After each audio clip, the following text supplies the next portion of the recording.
Mga kabigday, sa magandang oras sa lahat at welcome po sa aking channel. Eto po, marami pong humanga po mga kabida, no? Dito ho kay Senator Alan Peter Cayetano, ano po. Dito ho sa kanya pong ginawa, mga kabida, nag-file po ng resolution, ano? Seeking for the house arrest of former President Rodrigo Roa Duterte, ano po. Yung kanyang interim release na inapplyan po makabida dyan po sa International Criminal Court, isinuportahan po ito, ano, makabida ni Senator Alan Peter Cayetano. Sa kanyang resolution, hinimok po niya ito hong Marcos government, ano, mga kabida, na manawagan, ano, sa International Criminal Court, ano po, na palabasin na ito kung si Digong, ano, sa pamamagitan po ng interim release at i-house arrest na lang po, mga kabida. Kasi yun nga unang-una po matanda na po ito, ano, at saka may iniindang sakit na po, mga kabida. Ito pong si dating Pangulong Rodrigo Roa Duterte, ano po. Ito yung kanyang resolution, ano po. Babasahin ko lang po itong balita mula sa GMA News Online, mga kabida. Alan Cayetano seeks Rodrigo Duterte's house arrest at Philippine Embassy. So sa Philippine Embassy po, ano, mga kabida, dyan po sa the Netherlands, ang ninais po ni Senator Alan Peter Cayetano na doon po ilalagay itong si dating Pangulong Rodrigo Roa Duterte sakali hong pagbigyan po ng ICC yung kanya pong interim release, ano, mga kabida. Ito po yung balita. Senator Alan Peter Cayetano on Thursday filed a Senate resolution urging the Philippine government to push for the interim release of former President Rodrigo Duterte before the International Criminal Court or ICC and enter into an agreement to have him placed under house arrest at the Philippine Embassy in the Netherlands. Ayan.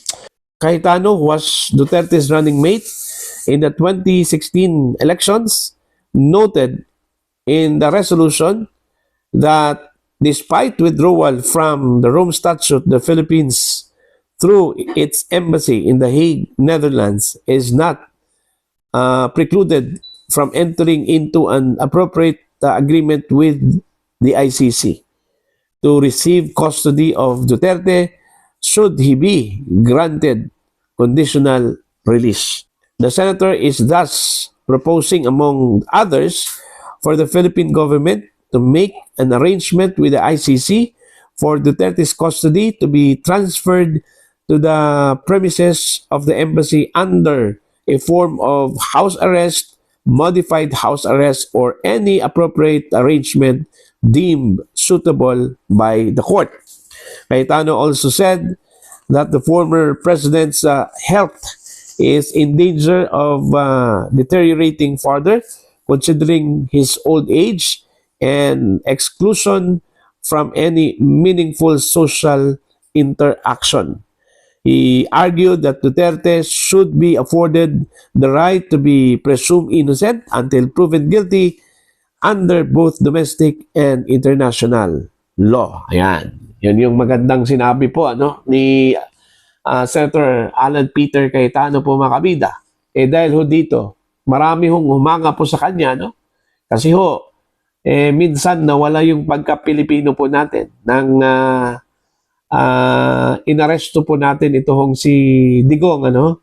At dinala po sa International Criminal Court. At eto po, itong ginawa daw ni Senator Alan Peter Cayetano po, mga kabida, bumalik yung pagiging Pilipino po natin. Okay? Maganda yung kanyang suggestion po, ano, mga kabida. Ito na pong panahon po para ho sa Marcos administration na bumawi po. Yung kanila pong kasalanan po, mga kabida, ano, na ipinagkanulo po nila si dating Pangulong Duterte sa ibang bansa, sa mga banyaga. Ito na po yung panahon para bumawi po, ano. Payagan po ang pag-custody ng Pilipinas, ano, mga kabida, sa kanyang interim release.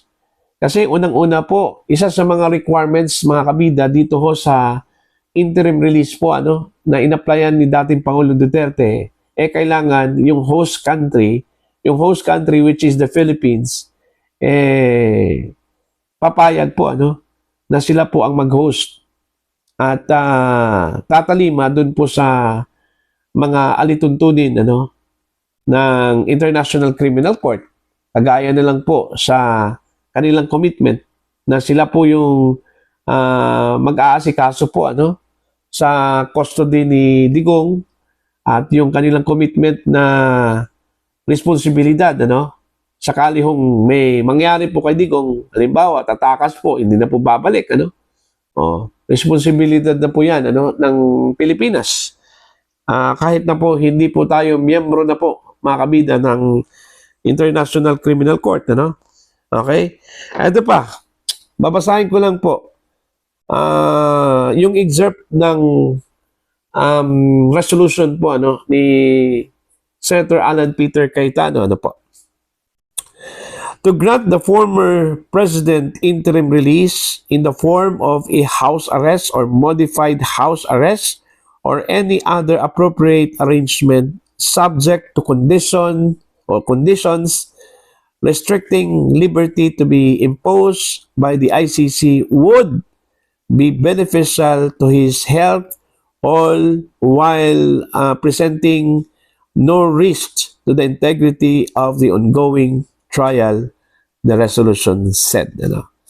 Cayetano also said that Duterte, who is facing charges of crimes against humanity for the extrajudicial killings during his administration's war on drugs, should be given humane treatment by the state in its good conscience. Ang sabi po dito sa resolution na ito mga kabida, to allow the former president who has worked tirelessly and selflessly for the welfare of the Filipino people to spend his twilight years far from not only home but also his family and friends would be the height of injustice, the resolution added.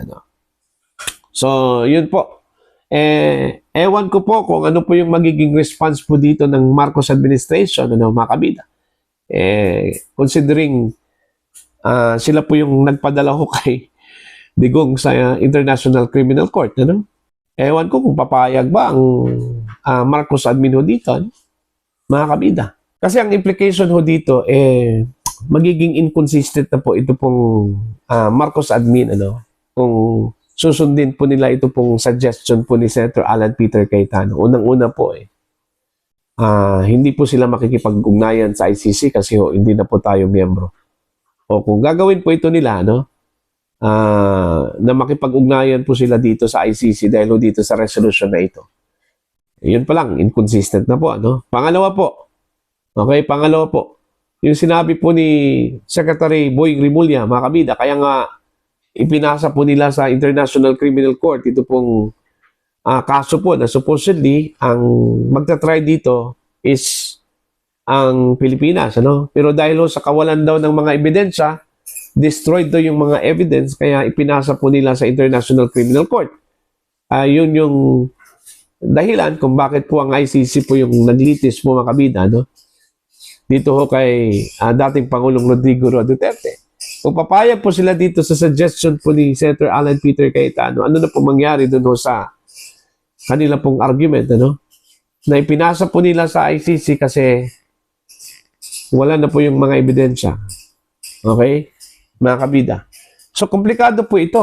Komplikado para sa akin. Komplikado po ito kung gagawin po ng Marcos administration. Although, dinadalangin ko po mga kabida na sana makabalik po dito sa Pilipinas. Ito pong si Digong. Kasi nararapat lang po. Siya po isang Pilipino. Okay? Pero kaya bang lamunin po ng Marcos administration yung kanila pong pride? Mga kabida. Yun yung malaking tanong. Sa ginawa po nila kay dating Pangulo Duterte, ipinagkanulo po nila dun po sa ICC. Kaya ba nilang lamunin yung kanila pong pride? Para bang isinuka na po at tapos gusto pong ibalik, kainin muli. Parang ganun ba? Mga kabida? So, abangan na lang po natin kung ano po yung magiging desisyon ng Marcos administration ho dito. No? Kung sila po ba ay susunod, conscious na kasi yung magdidikta ho dito eh. No? Kagaya ho ng pag guilty ka po sa isang ginawa mo, ano? Kung makukonsensya ka, babawi ka talaga, ano? Pero kung hindi, baliwalain mo yon, ano, mga kabida. So, hindi mo imamind yun, ano po. Okay? So, para po sa inyo, ano po ang inyong comment at pananaw, opinion dito mga kabida? Please comment down. Sa mga hindi pa po subscribers sa aking channel, please subscribe. Just click the subscribe button. Click the notification bell, click all para updated po kayo sa aking mga uploads. Maraming salamat po sa inyo lahat.